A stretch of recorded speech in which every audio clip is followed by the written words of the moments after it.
Okay sir. అందరికీ నమస్కారం. ఈరోజు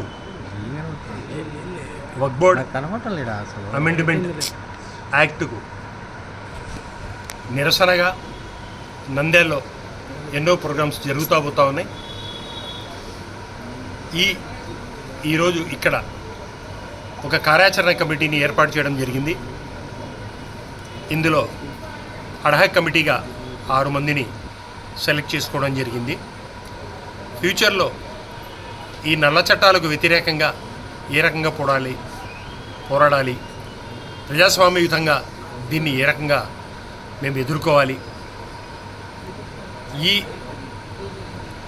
నల్ల ప్రభుత్వాలు వీళ్లకు మద్దతు ఇచ్చినటువంటి ఈ కూటమి ప్రభుత్వాలను ఏ రకంగా కూలదోయాలి, మా ముస్లిం హక్కులను, మైనార్టీ హక్కులను, రాజ్యాంగాన్ని ఏ రకంగా పరిరక్షించుకోవాలి అని ఇక్కడ సుదీర్ఘంగా మేధావులు మిగతా వాళ్ళందరితో ఆల్ కమిటీస్తో ఇక్కడ చర్చించడం జరిగింది. ఇందుకు వచ్చిన వాళ్ళందరికీ మేము ధన్యవాదాలు తెలుపుకుంటూ ఇప్పటి నుంచి నంద్యాలలో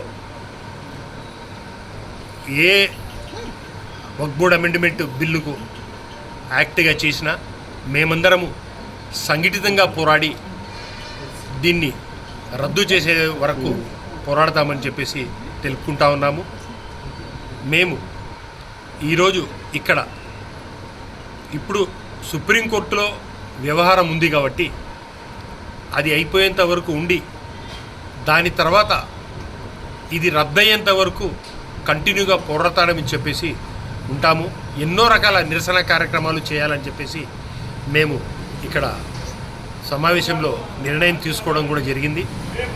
ఇక్కడికి వచ్చి సహకరించినటువంటి అందరికీ మీ ద్వారా నేను మరొకసారి నమస్సుమాంజలు తెలుపుకుంటూ ధన్యవాదాలు తెలుపుకుంటూ, అలాగే ఈ వక్ఫ్ బోర్డ్ అమెండ్మెంట్ యాక్ట్ వల్ల ఎక్కువగా నష్టపోయినటువంటి వ్యక్తులకు దీని గురించి విషయం తెలియదు కాబట్టి వాడ వీధి వీధి చిన్న సందు దగ్గర నుంచి దీనివల్ల ఎంత నష్టపోతూ ఉన్నాము, ఈ మోడీ ప్రభుత్వము ఎంతమందికి దీని ద్వారా అన్యాయం చేస్తూ ఉంది,